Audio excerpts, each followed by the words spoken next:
December 1st, 1862, Abraham Lincoln delivered his second annual message to Congress. It's what we now call the State of the Union Address, and that's now delivered in January. We had just been through the slaughter at Antietam. On the whole, the war was not going well. But the nominal victory at Antietam had made it possible for Lincoln to issue the preliminary Emancipation Proclamation in that same month of September. The second annual message to Congress is not a speech any of us know. It's not the Gettysburg Address or the second inaugural by a long shot. It is largely a workmanlike speech about the functioning, the nuts and bolts of government. Until the end, that is what it always had been, but Lincoln being Lincoln took it to another level. He raises the bar. At the end of the speech, which is, again, the nuts and bolts part, all of a sudden he flips the switch and starts to talk about something larger. He says essentially, with regard to the challenge in front of us, the war, he says, we will be judged by history. His words were, in part, the fiery trial through which we pass this light, through which we pass, will light us down in honor or dishonor to the latest generation. End quote. He's saying, we know how to win this war, we know why we win this war. Then he says, in giving freedom to the slaves, we assure freedom to the free, honorable alike in what we give and what we preserve. We shall nobly save or meanly lose the last best hope of earth. A theme that comes back in the Gettysburg Address. Lincoln is talking about the survival of democracy. Given how radical the notion of democracy remained in 1862, we forget that. And with this country's experiment with democracy at grave risk, the survival of democracy was not a foregone conclusion. That is why we have chosen as the title for this new annual series, once a year, Last Best Hope. And the last best hope, of course, the real point is, the last best hope is us. The survival of democracy is never a foregone conclusion. Democracy is always threatened, sometimes by external forces, more often by internal forces like apathy, complacency, cynicism, or demagoguery. Democracy, by definition, requires participation. Democracy requires constant nurturing. It requires a broad spectrum of involvement. For the counterpart of freedom, democracy is responsibility. We, all of us understanding and acting on our responsibility, are the last best hope for democracy. Hildene is one of the country's most important Lincoln sites. Most Lincoln sites, focus on Lincoln as historical giant, appropriately enough. His life story is as inspiring as they come.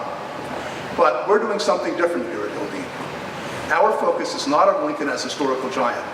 Our focus is on the values Lincoln imparted to the world. Our job is to bring those values into the 21st century and beyond. Our mission is values into action. Our most core value is civic responsibility. Thus, this program, The Last Best Hope, is about not just the duty of doing our part, but ultimately the joy of involvement in being involved in something larger than ourselves. Lincoln, seemingly out of nowhere, rose to the challenge and changed the world. We are not Lincolns. Well, I guess I should only speak for myself. We're not Lincolns, but that's okay. You don't have to be a Lincoln or a Mandela or a Malala to make a difference. What we have to do is care and rise above cynicism and apathy. No matter how humble the effort may be for some of us, we can still make a difference through our involvement at the local, state, national, or international level. It is a matter of understanding where we fit and making ourselves part of the fabric that underpins democracy. Our mission, Values into Action, is about advancing the ball.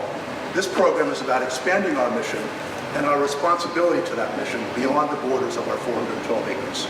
It is in part for you to then help carry it beyond after tonight, as I'm sure most of you already are. Our inaugural speaker, Daniel Karslake, is an award-winning producer and filmmaker. His 2008 Academy Award shortlisted film, For the Bible Tells Me So, was recognized by Entertainment Weekly as one of 5 films that changed the world. Talk about making a difference. His next film, Every 3 Seconds, examines compelling and achievable solutions to poverty and world hunger. Every 3 Seconds, not yet released, will be shown tomorrow night at 7 p.m. at Burton's Riley Center, free of charge, and all are invited. Mr. Karslake was nominated for an Emmy for his work as producer of the PBS news magazine, In the Life. He has taught documentary filmmaking at Duke University. While he is here for today and tomorrow, he is living his values and our values by giving his time, part of his day today and part of his day tomorrow, meeting with classes at Burton, values into action. His topic for tonight is an exploration of what it means to rise above the temptation all of us may sometimes feel toward cynicism, and to instead find fulfillment in choosing action over apathy in order to make the world a better place. His point is that we all have a role. Mr. Karslake will speak for about 30 minutes, after which we will have about 30 minutes for questions and answers. Ladies and gentlemen, Daniel Karslake.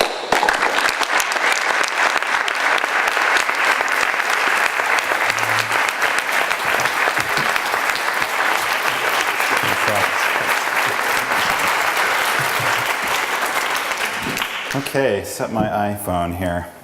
Hi. I'm so happy to be here. I want to start, first of all, just by saying how incredibly impressed I am with Hildene. I thought I knew what I was coming to see when I was invited so graciously to give the inaugural speech in this new series. I read and I read and I read, but I'll tell you, I know you all know this, but I have to say, this is an incredibly unique place. What is happening here, not just looking back, but looking forward, and how this amazing site can be both a way to remember our past successes and maybe some challenges, but also looking forward, how we can be sustainable in a world where sustainability is becoming more and more important. I could not have been more impressed with my tour today. So to all of you, I know many of you here play a role in governing Hildene, in maintaining Hildene. Many of you are on the staff and in the administration.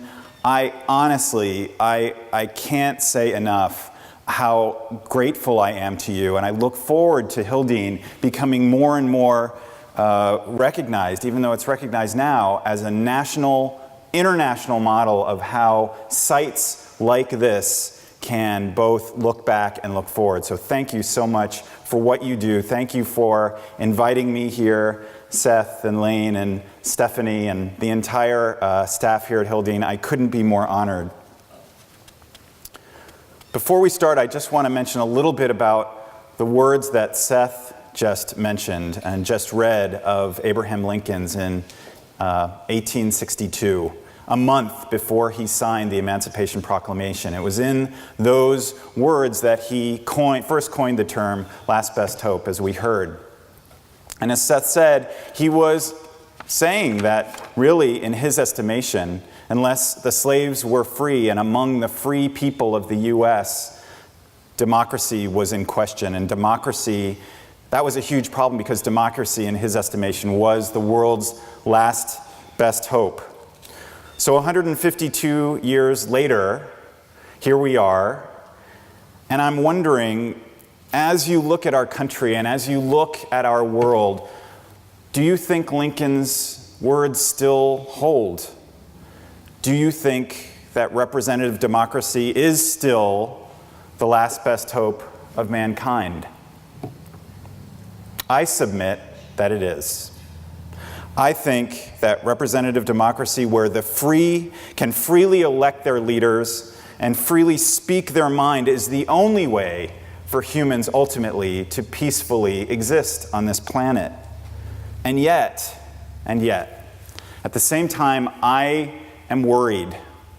I'm very concerned because democracy here and around the world depends on something that's vital and waning, and that is our engagement in it. Without engagement, no true democracy can exist. And without broad, sustained engagement, most of our greatest challenges, most of them here and abroad, will not be addressed adequately and cannot be solved. I'm concerned when I see that voting rates in the United States for our most popular elections hover at only 60%. 60%. And I also worry that when I read over and over again that the latest polls are that cynicism about government and politicians is at an all-time high. That really concerns me for democracy and our engagement in it. So what does that mean for us? What is our role moving forward? Well, as I begin, I have two requests just for tonight. The first one, and the first one's a big one for a lot of people, and I honor that, but I'm going to make it anyway. Please leave your cynicism at the door. If only for tonight, banish all cynical impulse. Because to me, it doesn't serve this discussion, and really I can't think of a time when cynicism really serves us at all. But that's me, so I want to honor people who have a cynical impulse, and I don't want to say that you have to banish it forever, although I wish you would. Please just leave it outside. I mean, it's honestly the great buzzkill. Cynicism is why things won't happen and shouldn't work and can't be trusted. And that's just not useful tonight. So, if possible, leave it outside, just for this discussion. One of my favorite quotes in life, actually, is an Oscar Wilde quote from Lady Windermere's Fan, his play Lady Windermere's Fan. And he says, "What is a cynic? A man who knows the cost of everything and the value of nothing." I love that quote. And I know that quote because I had a really valued mentor in my early life. One of my other wonderful mentors of my life is here, Richard Purington, who's an executive producer of Every 3 Seconds. But one of my earlier mentors said one thing to me that I'll never forget, and it was the thing he always said to me, and it was, "Dan, if you want to have a wonderful life, banish all cynical thought. Run screaming from it because it will lessen the enjoyment of life." He used to say, "Live unabashedly." And I think he was on to something. I'll always be grateful. So tonight, allow yourself to believe in our potential, to do great things. Allow yourself to believe, even just for tonight, that anything is possible, because it is. I can't tell you how deeply I believe that. You know, I love some of our greatest thinkers in the United States, some of our greatest inventors have been some of the most or least cynical people when you get to know who they were. When you look at someone like Steve Jobs, when Steve Jobs would come in front of his colleagues at Apple and do one of his big announcements of the new device, the newest device, the iPhone or the iPad or whatever he was talking about in his black turtleneck, he always famously said the same line. He said, "I know I said this about the iPod, but the iPhone is insanely great." And millions of eyes would roll all over the world because of his unbridled enthusiasm, because it annoyed so many people. But you know what? He was always right. And do you think he changed our world? I think he did. So let me be clear. I'm not talking about enthusiasm minus authenticity. That's not what I'm talking about. Instead, what if we actually gave in to our ability to dream a little, to see a better world ahead of us rather than behind us? Imagine how powerful that would be. Imagine how powerful that will be. So that's my first request. Reject all cynical thought, or at least set them aside for tonight. The second request is, I want to talk about lies. I want to talk about the lies that we tell ourselves. Now, I know that it's probably more genteel to say something like, let's discuss our unexamined assumptions. But that's too gentle for me. Because the reality is that we're socialized almost to lie to ourselves in really big ways now. And I think it's only healthy to look at them and try to challenge them as much as we can. So, as you heard, I just finished a film called Every 3 Seconds about our potential to end hunger and extreme poverty globally. And there are so many lies that we tell ourselves around just those two issues, and they are untruths that relate to virtually any issue you could get involved in. The first one being, I can't possibly do anything about that. It's too big. There's nothing I could do to help, really. That is always wrong. There is always something to be done. There is always a way to get involved. If it is something you care about, there is always a next step. Come to the screening tomorrow night of Every 3 Seconds, unabashed commercial, and you'll see what I mean. This unbelievably overwhelming thing called hunger and extreme poverty seems out of our reach. But you will meet 5 people, a kid, a college student, a 35-year-old, and 2 seniors who decided to take one step, and then another, and then another, and they changed the world. People who work in hunger and poverty alleviation all agree now that they are both solvable, that we have everything we need to end them. It's only our will to do it that's lagging behind. Another lie we believe and that we tell ourselves is that hunger is way over there. It's in another part of the world. It doesn't really affect me. It's across town. It doesn't really have anything to do with me. This is a lie that I, very much so, told myself even after I started my film. One of the stories I decided to feature in the film is this guy from Stanford who did work in Malawi. So at some point I knew I was going to have to finally go to Africa and go to Malawi. And this wasn't going to Africa to go on a safari. This was going to Africa to really see this work this unbelievably young man from Stanford was doing. And Malawi is the 2nd or 3rd poorest country in the world.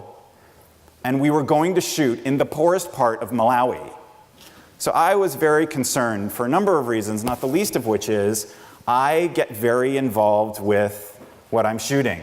I get very emotionally attached to people that I meet who are in my films, and I thought I would be somewhat undone by the poverty I was going to experience. These are people who live on less than $1 a day in ways that are unimaginable to those of us here in the West. So I was very concerned, and I thought, oh, those hungry people, this is going to really depress me. Imagine my shock when I returned from that trip on the plane, euphoric. Because I learned something on that trip from these amazingly beautiful people that I never even considered before, and that is that hunger isn't over there. Hunger is everywhere. It's just different. So the people that I met in Malawi were about getting what they needed every day, getting enough food and enough shelter every day. And when they hit that point each day, they would stop. It wasn't about tomorrow, it was about today. They would hit that point and they would sing and they would dance and they would worship whatever gave them joy. And they had communities that were unbreakable, like nothing I've ever seen in the US. Communities that really took care of each other. So they were all about what they have. I've been socialized to look past what I have to what I don't have. I have 20 shirts, but I want that one. I've got a car, but I want that one. Whatever it is. I have a huge lack of relationship with enough because that's how I've been socialized. These people in Malawi aren't overcome with marketing and advertising. So they're really about each other. And even though they have so little, and yes, there's suffering, and yes, there's huge oppression in that poverty, there's a center or a contentment I can't even explain that made me realize that I'm as hungry as they are. But their hungry is almost more solvable because we know how to solve that. How do I get out of this complete socialization that I need more, bigger, better, faster all the time? So when I realized that hunger covered the globe and that it was just two kinds of hunger, I also started to realize that my own hunger for more was going away as I joined the fight to end their hunger. Because all of a sudden, I appreciated everything I had. And when I looked at getting something new that really I didn't need, I have way more than I could ever want, I didn't have that desire anymore. Now, it's not perfect. I still will buy a pair of shoes if I think they look cool. But it's an amazing gift. And honestly, on the plane flying home from Malawi, I thought, that's what Jesus meant when he said, the poor shall inherit the earth. I don't know how to explain that any better. I'm not a particularly religious person, but the poor shall inherit the earth so resonated with me after my trip to Malawi. So here's the final and the biggest lie that we tell ourselves about hunger, at least, and that is that it's not solvable. That it just needs to be okay that every 3 seconds somebody dies from hunger or extreme poverty. Usually it's a child, and usually it's from a preventable disease. Because that's what's happening now. 30,000 people a day are passing away from the effects of extreme poverty or from hunger. So that's 300,000 people every 10 days. And I hesitate to use a number. We don't use almost any numbers in my film, in fact, because numbers are really hard to it's really hard to really get numbers when we're talking about issues like this. So you'll notice that it's rarely done anymore because it doesn't penetrate any longer. 300,000 is just too hard to fathom. But the reason I got involved in this whole issue actually revolves around that number, 300,000. And when I heard it was the same number, I was deeply moved, and let me explain that quickly. In 2004, there was a tsunami in Southeast Asia that we all remember. The day after Christmas, this series of waves hit Southeast Asia, and it was a disaster for the world. I was in a cabin in the Catskill Mountains with only Wi-Fi, very weak Wi-Fi, no television, no radio. And I remember going on into my computer the day after Christmas and going on to Yahoo News and seeing 10,000 people feared dead in South Asian tsunami. And I thought, 10,000 people died in a tsunami? And like a wave killed 10,000 people? Somehow that did make it through my mind. And I thought, that seems impossible. And then 2 hours later, I went back on to check my email, and it was 25,000. And I remember feeling physically ill because that seemed impossible, that 25,000 people could be killed that way.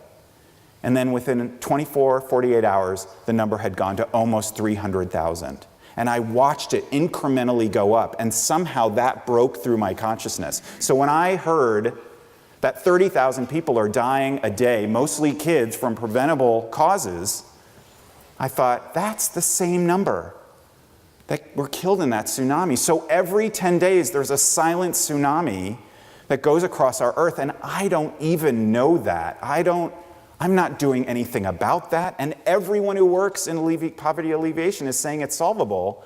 I must be part of this. I have to do something. So what I do is make films, and that's what every 3 seconds is. It's my part, or at least part of my part, in getting involved in that solution. And what we forget is that in 1972, when we first were counting, we were able to count how many people we were losing, it was twice that many people. Every 1.5 seconds, somebody was dying. 60,000 people a day. So we've cut it in half by 50%. Since 72. And that, I think, is amazing and encouraging, but we don't hear those things. We hear only the dark side. And the best news is that technology recently, over really only the last few years, has sped up the rate of solving hunger and extreme poverty exponentially. Microfinance, gleaning, and on and on and on. So it seems clear now that we are going to be, if our will drives us, we are going to be the ones on the globe to end hunger for the first time in human history. I think that is huge and so exciting. And how can we all not be part of that because it's so simple now. So I'm talking about hunger and poverty, obviously, because that's what I've been immersed in over the last few years. But there are so many ways to get engaged in the world. Big things are possible. Remember that in 1862, when Abraham Lincoln wrote those words, he was coming up against a huge, impossible dream. Slavery at that time was the foundation of the world economy. This was an impossibility that slavery was going to go away. To say that the abolitionists were fighting an uphill battle is kind of the understatement of, I don't know, all of history, because it was so entrenched. But look what happened. And then look what the suffragettes did. And on and on and on. We have so many examples of these impossible challenges that were accomplished. So, what are you here to do? In the best of all possible worlds, what issue or issues would you like to be able to address in a meaningful way while you're here? Many of you are already engaged in very meaningful ways, and to you I say thank you and keep going. Keep going. We need it. But if you don't yet know what you're passionate about, start paying closer attention to what pricks your ears. What are the articles in the newspaper or online or in the nightly news that make you stand up and listen? What are the causes that set you on fire? Because that's how you find where you will leave your mark. Mark my words, that's how you'll know, because you have to have a passion for something to really be in it in the long run. So once you're clear about the issues or issue that you want to get involved in, what's next? Well, I think it's really important to educate yourself, because there are now so many ways to get involved in any one issue. It can be completely overwhelming and turn you off from doing anything. So that's where education comes in. Remember, the goal is sustained engagement, so you need to do your research. Find out who is addressing the issue, what has been successful, and what the recent best practices are. One of the interviews that we did for Every 3 Seconds was with Dick Durbin, Senator Dick Durbin, and former Senator Sam Brownback, Republican and Democrat, who both got together and really did some incredible things in the Senate around the war in Congo. It's one of the 5 stories in Every 3 Seconds. And when I was in Washington talking to Dick Durbin about this and about why he does what he does and why he got involved in this Congo issue, he said very simply, you know, Dan, when I got to Washington, I thought I knew a lot about a lot. But when you get here, you realize you know almost nothing about anything, because there's so many things that they have to deal with.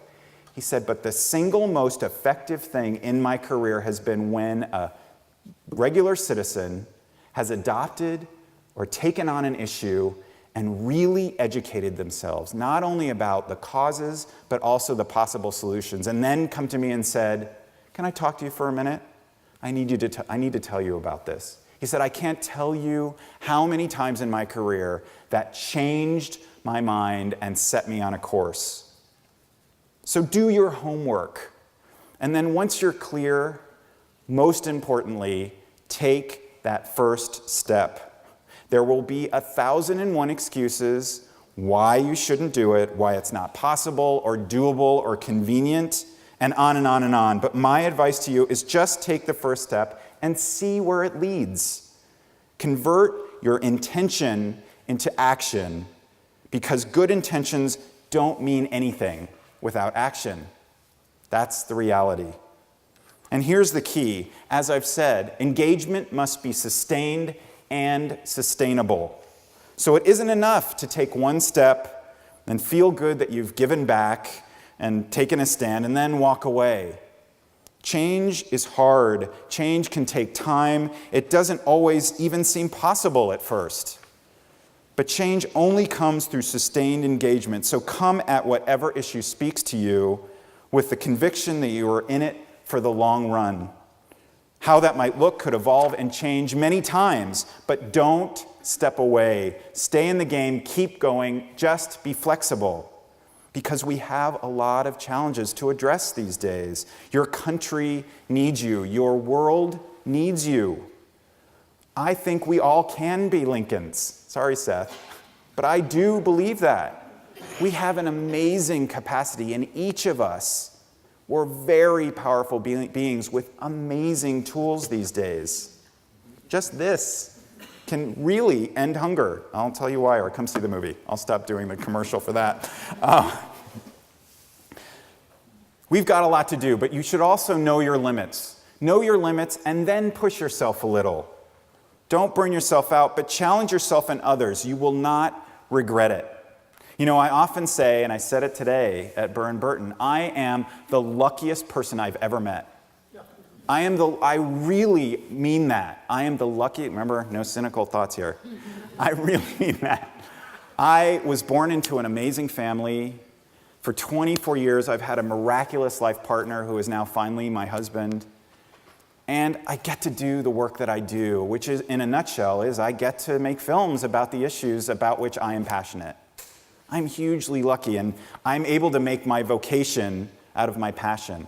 But I also get that that's not always possible. Some of you will be able to do that and have been able to do that. I think everybody who works at Hildene, everyone I met here, has been able to do that. They seem to love it here, and I understand that. But we all can't do that, and I want to be sensitive to that and let you know that that doesn't have to be the case. You can make change with a part-time job. You can make it a part-time job. You know, all the 5 characters, none of the 5 characters in every 3 seconds went into what they were doing thinking they were going to change the world. They just took a step, and then they took another step, and they saw where it would lead, and each one of them really changed the world. That doesn't necessarily mean globally either. You can change one family's life with a $25 microloan through kiva.org. You can give someone a microloan of $25 where they can start a business, a micro business, and they pay back your $25, and then you get to give it to someone else, and someone else, and someone else. It's the best gift to give someone a Kiva $25 gift certificate, because in perpetuity, you are helping people climb themselves out of poverty. What is better than that? I don't know, I guess I'm kind of crazy. But here's the best part. Here's the big secret about service, and it's something that's not widely talked about yet, but I think it's fascinating, and once again, we deal with it a little bit in the film, but not a lot. But it's this. When you are engaged in something bigger than yourself, you literally can cure what ails you. We've all had the experience where we've done something altruistic or given back, and then when people start acknowledging that, it feels almost uncomfortable because somewhere deep down, we know we got just as much out of it, right? I mean, when I was in my early 20s in film school in Los Angeles at USC, a friend of mine had a little brother, and I saw him and I thought, good for him. Wow, that's great. He's really giving back. I should do that. So I was matched with a little Latino boy, 6 years old, who didn't have a father. And within about a month, I realized, oh my gosh, this is not at all about giving back. This kid is changing my life. He's changing my entire perspective about virtually everything. He has been one of the most affecting things in my life. Now, 25 years later, he was my best man in my wedding. Russ and I were his best men in his. And we're godparents to his first daughter, Emma. And people still say to me, oh, that's so great, Dan. Good for you. Like, it's the most selfish thing I've ever done. Like, it's been an amazing experience. And we all kind of know that. We also know that we have decades of research about the opposite, about the effect of stress on our bodies and the fact that stress can cause heart disease and stroke, and it rips us apart. But what has only been recently studied in laboratories, particularly at Berkeley and a couple other major institutions, is the effect of altruism on us physiologically. And it is fascinating. It makes total sense, but no one's ever really looked at this before. What happens to our bodies is not only when we're feeling gratitude or acting on empathy or compassion, it's not only healing us, it's warding off disease. One example of that is this. Scientists at Berkeley have found that there is a nerve that starts at the base of our brain called the vagus nerve, V-A-G-U-S, vagus nerve. Starts in the back of our brains and runs through our throat. And when it's stimulated, it helps us orient ourselves better toward people and vocalize more clearly. And it keeps going down into the chest cavity around the heart and the lungs, and it slows our heartbeat and slows our breathing. So it's calming. But most importantly, it continues down into our abdomen, and when it's stimulated, when we're being altruistic or doing something bigger than ourselves, it actually measurably boosts our immune system. What fights disease? I think that's incredible. I think that's incredible. And really, when you think about it, it makes sense because I believe that we are at our core altruistic. When I was at Stanford starting my work on this film, there was a lecture by a guy named Michael Tomasello who did only studies with infants at the Max Planck Institute in Germany. And I loved him as a filmmaker because he always videotaped all of them, and kids are so cute, and it's fun to just watch that. But I'll never forget watching this video in this lecture that he had of these little teeny babies under 14 months who would be brought into a room with their parent and put on the floor, and the researcher would already be in the room, sitting on a chair, and they would go, "Hi, hi, oh, I've dropped my keys, oh, my keys." And every single time, these babies would look up at the researcher, look down at the keys, look up at the researcher, look down at the keys, crawl over to the keys, pick them up, and hand them back. Until 14 months.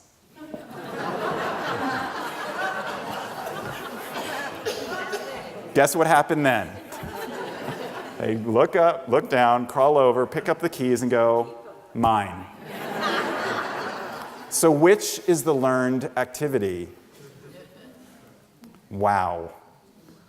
You should check out this research. Michael Tomasello and Dacher Keltner's work at UC Berkeley at the Greater Good Science Center. I'm a huge fan of what they're doing, and I think it's going to change the world. Because when people really start seeing scientific proof that giving back is good for you, maybe that's what will get at least a certain segment to take action.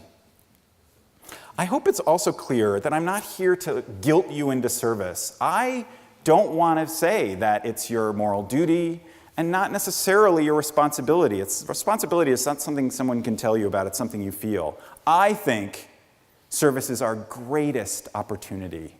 It's our greatest blessing. And what we know now about our health even adds to that. But it's a scary time. It is a scary time now, but humans are problem solvers. We can get through this very challenging time, but we must engage, and that means all of us. One of the best ways to engage, and one of the best ways to make change, and this is where it gets a little controversial, that I've seen, is that when we're able to find solutions that can go to scale, which means get really large and across many lands or many states, that's when things really change quickly. And the way to do that is to talk to our government. When government gets involved in some of these issues, things change more quickly and they change globally. Here's an example. When the federal government decided to take some of their aid that they were giving in the form of grants and switch that over to microloans, which I just explained. Microloans are these small loans that you give to very poor people to start small businesses, which they then pay back, and then they get a bigger loan so they can put it into their business. So they end up with businesses. When the US government 3 years ago shifted some of its aid money into microloans, microfinance took off across the world like it never had. Millions of people now are climbing themselves out of poverty, and that involves what the US government did. So let's make this a truly representative democracy once again. Not enough of us are voting, and that's an important step. But let's start looking at engagement over the long run. Evaluate where you want to leave your mark, and then educate yourself. Engage and stick with it. That's the key.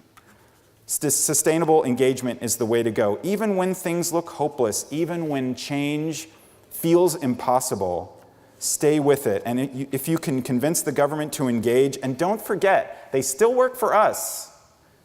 They still work for us. The world changes that much more quickly. Abraham Lincoln and Robert Kennedy famously asked, "Can we do better?" I think we can. Plus, it makes us healthier. Come on.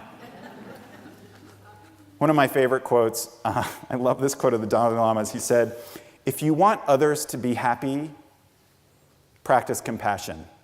If you want to be happy, practice compassion." We all know at our core that that's the truth.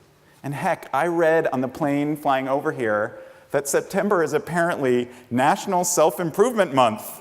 So get out there and go for it. I love that. I don't know what that means, but I thought that was funny. I still believe with all my being that representative democracy is still our last best hope for humanity.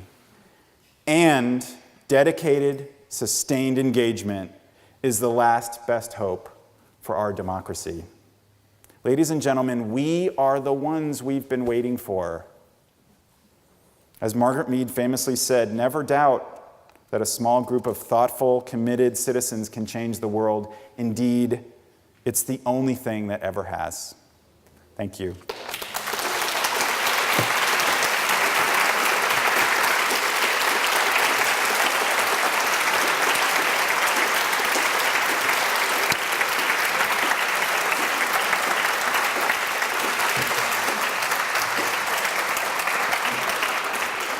Okay, so we would like to make this a two-way conversation. I've talked enough, goodness knows. Stephanie has a traveling mic, and I'd love to have a question or two. I'm not sure how much time we have, but let's have a conversation. What can we talk about? Do you have questions?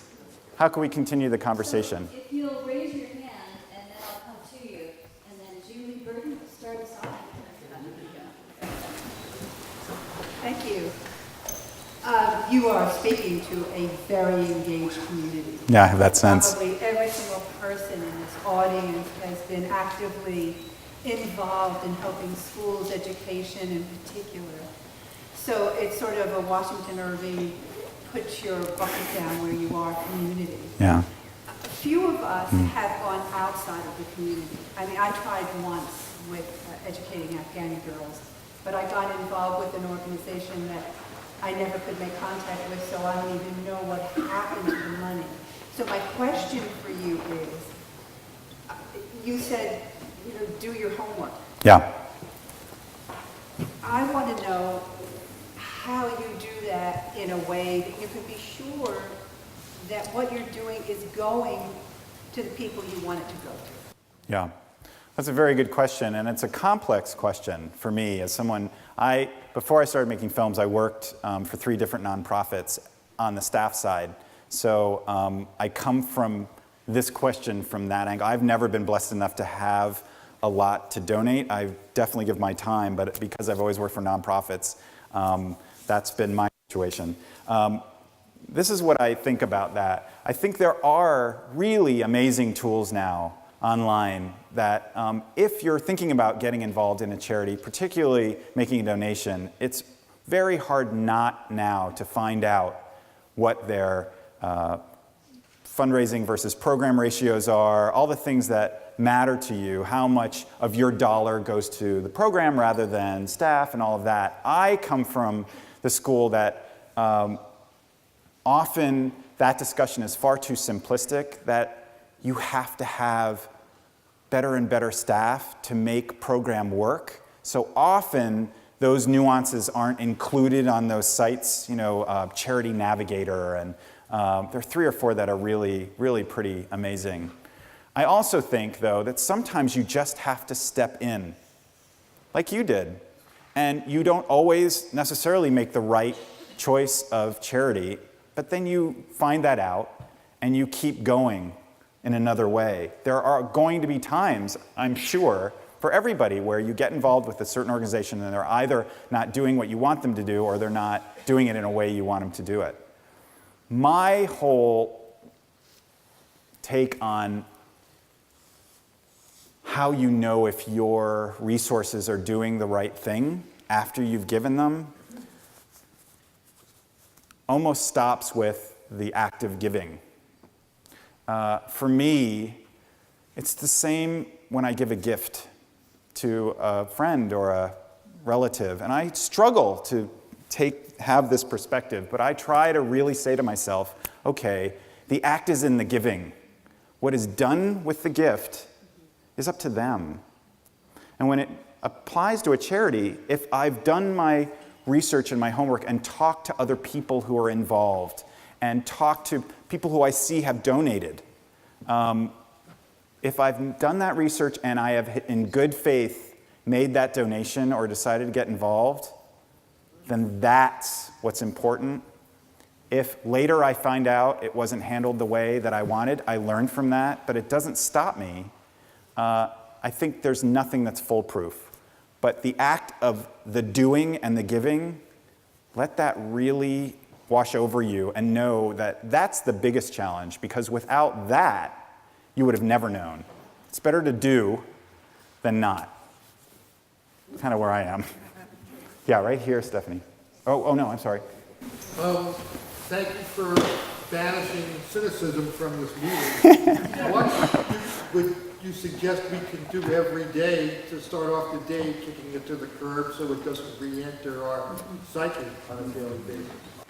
I think you remember the words of Howard Gibbs, my amazing mentor, and just every day I think of him every morning and think, okay, I'm going to live unabashedly. I'm going to be exactly who I am and have the joy that my work brings to me as deeply as I can. You know, confidentially, well, I don't think I can say this because it's being taped, so I won't say it, but there was a certain person who was involved in Every 3 Seconds who was the most cynical person I've ever met. And that was the hardest thing for me. And it was probably the best thing, because it made the movie better. Because there are a lot of cynical people out there, and I don't want to make a film just for the non-cynics. I want to break through that. So sometimes, I'm taking back what I said actually, sometimes it's a little useful, but not in your own life. Oh my gosh, it really meant that. It's such a buzzkill. Imagine all the inventions that never happened. Imagine all the solutions that weren't found because someone went, well, what could I, it's never going to work. They can't be trusted. Live unabashedly. Thank you, Howard. Hi, well, first I want to thank you, because just listening to you brought the joy back to me. It really did. I've been involved in nonprofits, and one of my sons works all his life in nonprofits and volunteer work. So I always got joy from that. But I must admit, in the last few years, listening to TV, I've become more cynical. Mm-hmm. And it's a curse. It really is a curse, because it does take the joy out of your life, and it takes a lot away from you. But I have a different kind of question. Mm-hmm. Going back to what you spoke about at the very beginning, which was that so few of us here in the United States take advantage of our right and privilege and more than that, what we should be doing, and that's voting.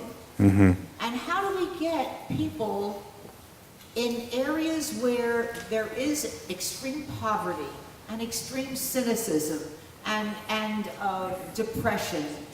How do we reach those people and help them to feel that, yeah, they can vote, they should vote, and if they do vote, maybe they can at least start at a local level? That, I think, is a real problem and a very important one to solve. Yeah, and I completely agree. When you look at the last few elections, especially 04, 08, and 2012, some of the biggest gains have been in that community, but obviously, partially that's because they, and I'm being way too general here, but the research is there, particularly African American communities finally saw someone who looked like them, right? But when I was at Stanford in the fall of 2008, during the time just before Obama was elected. And I watched what Stanford was doing in East Palo Alto, which is a very troubled part of the South Bay over in San Francisco. And some very exciting things were happening around digital engagement, phones, everything digital. The digital divide is still real in America. There are still large numbers of people who don't have access to home computers, but it's almost impossible now to find somebody who can't get on a computer in a school or in a library. So this whole digital revolution is starting to reach people in a different way, and they're feeling more engaged in a way that they never have before, because there are so many ways now to, before an election, say, yes, I will volunteer, just on your phone, and then there's follow-up. So I actually have a lot of faith that communities that have traditionally been so oppressed and so beaten down and really don't feel like they have any voice are starting to wake up. What those new new things are happening around the country, particularly through universities. I'm sure I don't even have a concept of that yet. But I know that universities in particular are really looking at that, because what's really exciting right now is that the millennials, kids who are about 21 to 35, are more engaged socially than any generation since they started testing engagement in generations. We keep seeing, I live in Berlin now, but when I lived in the US, I saw endless stories about how millennials were no good and they were living with their parents, and it's completely counter virtually every study. I don't know why the news media wants to make people think that millennials are lazy no-goods, because millennials really are feeling the possibility through digital engagement. It's so exciting. So I think these kinds of issues, when they are being addressed by that generation, I think that's going to turn. I wish I knew a magic bullet answer, but I do feel optimistic. It's definitely heading in the right direction. Thank you all very much for coming, and thank you very much, Mr. Karslake.